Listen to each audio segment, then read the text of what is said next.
From the ground up, we were asked if we thought if we are making a difference. I don't know. Where does making a difference start or stop? We are making an effort. I think where no story is told, a story is told for us. And so I want to tell that story, and that it comes from families, family businesses. What I think is happening is our consumers, they're exposed to so much information. A lot of it is not necessarily correct, yet they believe very differently about where their food comes from. To make your living in agriculture, you need to be tough, optimistic, and resilient. The very things that define what it is to be a farmer or rancher. Imagine you got up this morning and you're in a developing country, either in Asia or in Africa, and your first thing you had to do was to put a bucket on your head to go and find clean water. You had to travel more than 3 miles to find that water. Then you had to find some wood to burn that food that you were going to cook. You spent half your day trying to find the water and the food. And all you had to do was go down to Kroger or over to H-E-B, and it was waiting on you in a cooler. We've been lucky in this country, and lucky that we've got people that will do what they're doing in agriculture. It's hard work. It doesn't take a credit analyst to realize what we went through. We just went through the year that over 50% of our input costs were doubled. Our inputs were so much higher as in regards to fertilizer and seed and technology costs. There's no two weather years that are alike, and this is no exception. We've had a great spring in regards to rainfall. We feel good about our corn crop. It's going to be one of our better ones. Corn was great. Cotton, well, this is a G-rated program. So we've had higher temperatures than ever. We've had higher temperatures for a longer period of time than ever. We had more expensive inputs than ever, and we had to work harder than ever. The difference has been the nighttime temperatures. This cotton here never got a chance to cool down. It stayed hot all night, and the plant just used all of its carbohydrates trying to survive rather than reproduce. You would think after 47 years of farming that I would have seen it all, but the weather this year was different than anything. We are the real animal activists. We invest our efforts and our hearts every day to take care of our animals. I've never known an unhappy cow, so I don't know what it means when people say, I want to see a happy cow. They're here. Just like my children, when they're sick, first thing I want to do is get them better, and it's the same with my animals. Sometimes that cow has a problem having a calf and you have to go out there and assist. Sometimes that calf doesn't survive. And as many times as I've done this, it still breaks my heart to see that happen. They don't see it when we're out there when it's 20 degrees and raining, helping a cow have a baby calf, or, trying to put out feed for them and, move them out of a area into some cover or whatever. I've never seen a baby calf with a 2-inch icicles hanging off of them. And at one point I had 3 in my pickup trying to warm them up and dry them out, and I did. And out of the 3, I did save 2 of them. One of them, the next day when I went, it had died. But, that's pretty devastating when you work that hard and work every day and then still lose some. And which, after all these years, I realize that you are going to lose some, but it's still hard. It's hard to accept. Cattle prices are much improved. We need that to catch up. We're going to have at least 4% fewer cows in the U.S. this year, 2023, than in 2022, a year ago. 4% year-over-year change is a big decline. These heifers have got a lot of value to go into the feed yards, and so it makes a lot of the ranchers look at selling their heifers and not retaining them to put back into the cow herds, but selling them to help pay all the expenses. Beef demand has really been stronger than it's been in over 30 years, and it's continuing to be very resilient even in light of exceptionally high beef prices. When you get fewer cattle in the pipeline, beef prices are going to go up. We do need these prices just to try to be able to maintain what we're doing and hopefully have some profits. But it's tighter from the cow-calf man to the stocker operator to the feed yard to make any of this work today. Even at the higher prices, there's pretty slim margins. If you have cows, you better have grass. Grass is the name of the game if you got cattle. If we don't grow grass, we can't be in the cattle business. Grass is our bread and butter. And if we're not good managers and good stewards of that resource, it will continue to deteriorate to the point we cannot sustain a ranching operation financially. The biggest thing in Texas right now, of course, is the drought and the pressures that put on being able to stay in business. So a lot of people are having to make that tough decision. Do I sell off cows now in hopes of saving some forage or saving some resources for the remaining cow herd so that I can make it to next year? Recruiting the next generation of farmers and ranchers has never been more crucial, and it ain't easy. It's a tough life and it's a tough business. So there's not as many young people getting into it. All my cowboys on the ranches, riding cattle, feeding cattle, doctoring cattle. It's something that you have to do every day. You can't put it off and say, I'll do that tomorrow. When they need care, they need it then. So it makes it where a lot of these young people are not that committed to want to stay in this business and do what they have to do to make it run and survive. We still need the family farmer or the rancher to be able to raise these cattle, produce the cows on these ranches, and have them available so we can buy them and keep the rest of the chain going. Ever since I can remember, we were driving tractors before we could hold the seat down. My family's been the reason that I'm here and able to do this. Without that, I mean, I don't know how you start. It's tough, and it's still tough. We work a lot of hours, especially with the long days. More sunlight doesn't mean you get to go home at 5 o'clock anymore. It was in my blood. I was raised on the farm. I knew that's what I wanted to do, and I learned through my dad by experience. Books and everything can teach you a lot, but experience is worth a whole lot. You know, the idea is for my dad and me and my brother to continue that tradition, and then, you know, I'd like to see my kids involved in it too at some point. The Farm Bill, supporting the 1% that feeds the 99%. Most people don't understand, if you keep farmers in business when they may have gone out of business, then that ensures that we're going to have more food than we would have had if we had allowed them to go out of business. And that's why this is a food bill, not a farm bill. It's $500,000 minimum to get your crop in the ground. Well, who's got $500,000 of cash? And the banker's not going to borrow you $500,000 unless you have some kind of backing. And so that's really what's important, you know, and why this safety net is important. And the average public has no clue. Farmers do not make money when the government gets involved in helping them.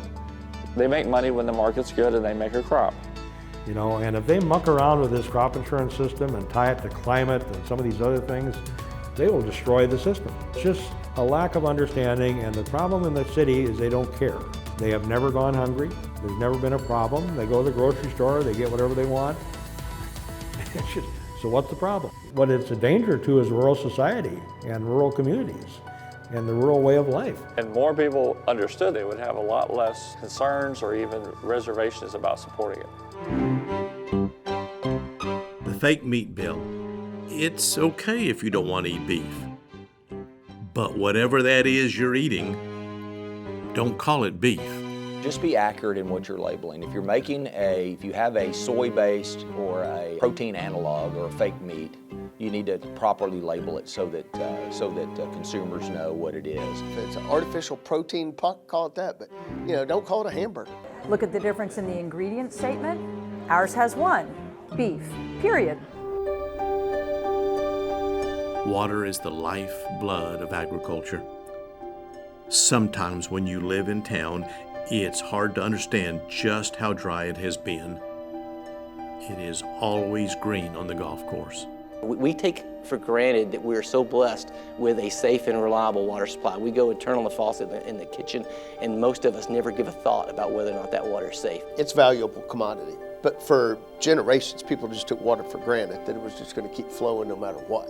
Water has been contentious and will become even more. And as our population grows, as our industrial water use grows, there are more straws going in than there is water being saved. I'm going to argue that water and aquifers are infrastructure, and if we don't fix water, all these other issues don't matter. The Right to Farm Act. Darn the lack of understanding. Unbelievable that legislation had to be introduced that says we can keep on farming.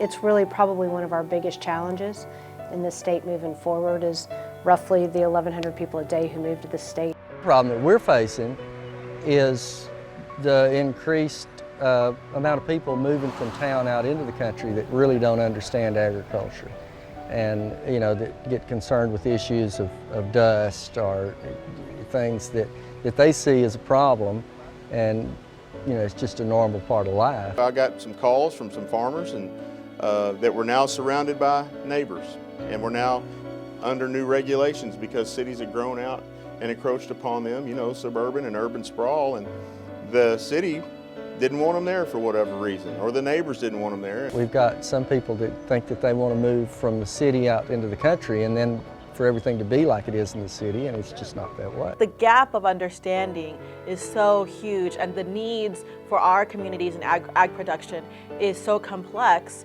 that you really do need people who do understand. Behind the scenes in the Texas legislature, Republicans and Democrats came together to fight for rural Texas. For all the fighting and the arguing we do down here, it's some of the best people I've ever been around. 99% of the people are serving down here for a very, very pure reason.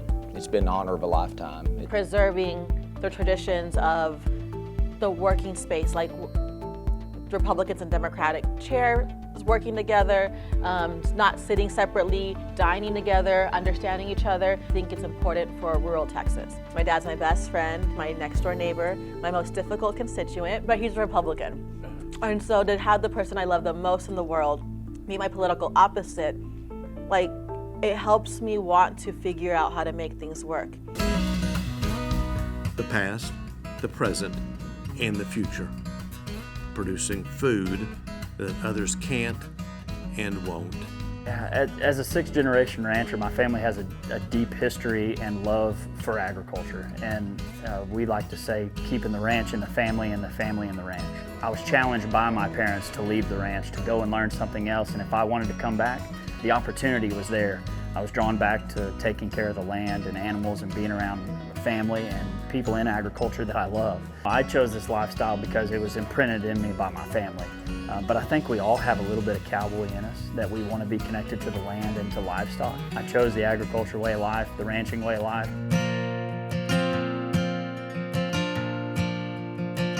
That's just agriculture. It's the challenge every time you turn around. Every year is different, and we make our plans and we hope that things will work out, but a lot of times we have to adjust.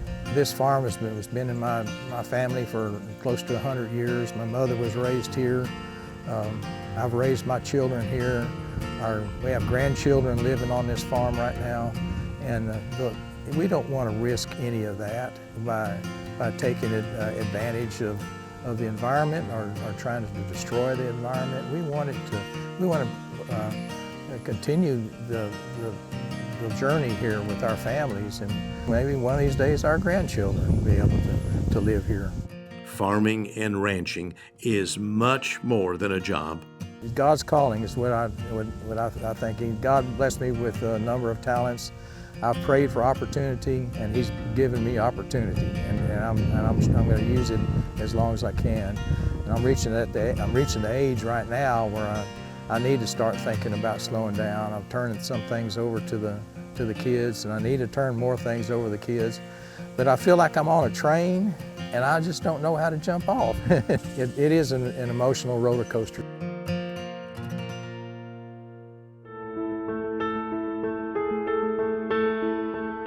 The love for the land, that will never change. Once you become accustomed to the land, you'll always love it. You'll never want to leave it. I feel like I'm the luckiest person in the world to get to wake up here every day and know I have this land that I've been blessed to inherit, that it's my responsibility to take care of it. When I moved here to help my mom take care of the ranch, I didn't realize how much work it took to manage a piece of land and then 400 cows on top of that. People don't realize constant battles, cost of inputs, even with cattle prices going up, it's still going to be a struggle to make money in the cattle business. But I'm so committed to keeping this place. This ranch just meant so much to my family, and I know how much my dad loved it. I think Dad would be very pleased with the way it looks. He would be proud that his daughter's the one here taking care of this ranch.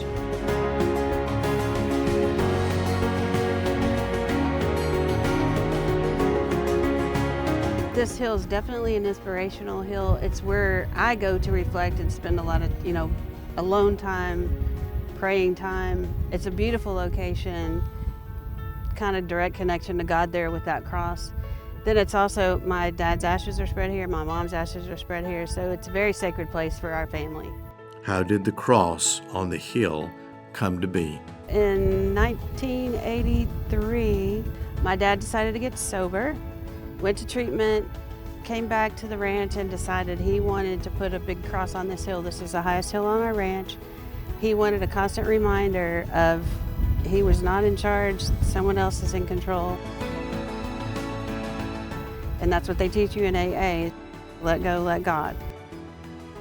Let go, let God. I am pretty sure that we can't add anything to that. Well, maybe. Amen.